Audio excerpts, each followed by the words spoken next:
आज हम लोग मौलिक कर्तव्य के बारे में जानेंगे कि मौलिक कर्तव्य क्या है और हमारे कितने मौलिक कर्तव्य हैं। सबसे पहले हमें ये जानना है कि जो हमारा संविधान बना था उसमें कहीं पर भी मौलिक कर्तव्य का उल्लेख नहीं हुआ था। तो सबसे पहले स्वर्ण सिंह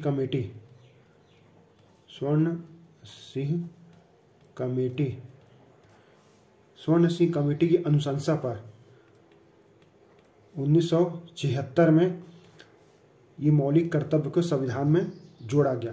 कहाँ जोड़ा गया? संविधान के भाग 4 का, ये याद रखेंगे, संविधान के भाग 4 का अनुच्छेद 51 का में मौलिक कर्तव्य को जोड़ा गया। तो ये सब चीज़ याद रखने हैं कि स्वर्ण सिंह कमेटी की अनुशंसा पर 1976 में संविधान के भाग 4 का अनुच्छेद 51 का में मौलिक कर्तव्य जोड़ा गया, जो कि संविधान के निर्माण के समय यह नहीं था। तो हम जानेंगे कि हमारे मौलिक कर्तव्य क्या क्या है। प्रारंभ में ये 11 थे, उसके बाद अब इसे 10 कर दिया गया। तो सबसे पहले हम अपना पहला जो मौलिक कर्तव्य है उसको देखते हैं।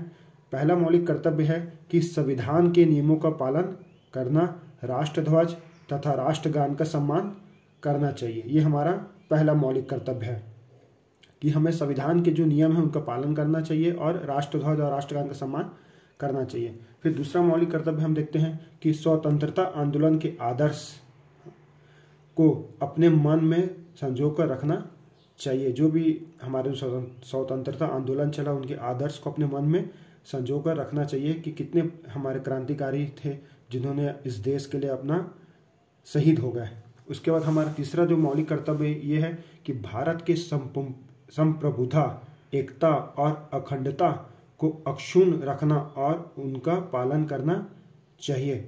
कि हमें भारत की संप्रभुता है, एकता है और अखंडता को अक्षुण्ण रखना चाहिए, मतलब सभी धर्म को एक साथ रहना चाहिए जिससे कि जो भारत की अखंडता है वो बनी रहे।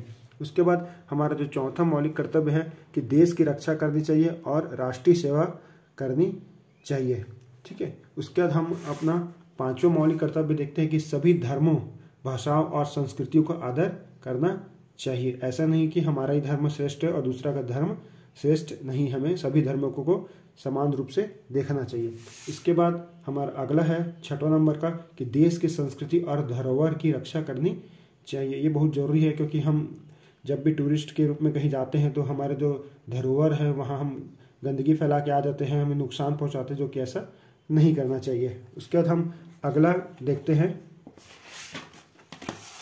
कि जो हमारे और क्या क्या मौलिक कर्तव्य हैं। फिर 7वां है कि प्राकृतिक पर्यावरण की रक्षा करनी चाहिए तथा उसे बेहतर बनाना चाहिए, साथ ही जीव जंतु के प्रति दया भाव रखना चाहिए। ये भी बहुत इंपॉर्टेंट है क्योंकि अभी हम देख रहे हैं कि किस तरह से हमारा पर्यावरण बहुत तेज़ी से बदलते जा रहा है और बहुत सारे जीव जंतु हैं जो कि विलुप्ति की कगार पे हैं।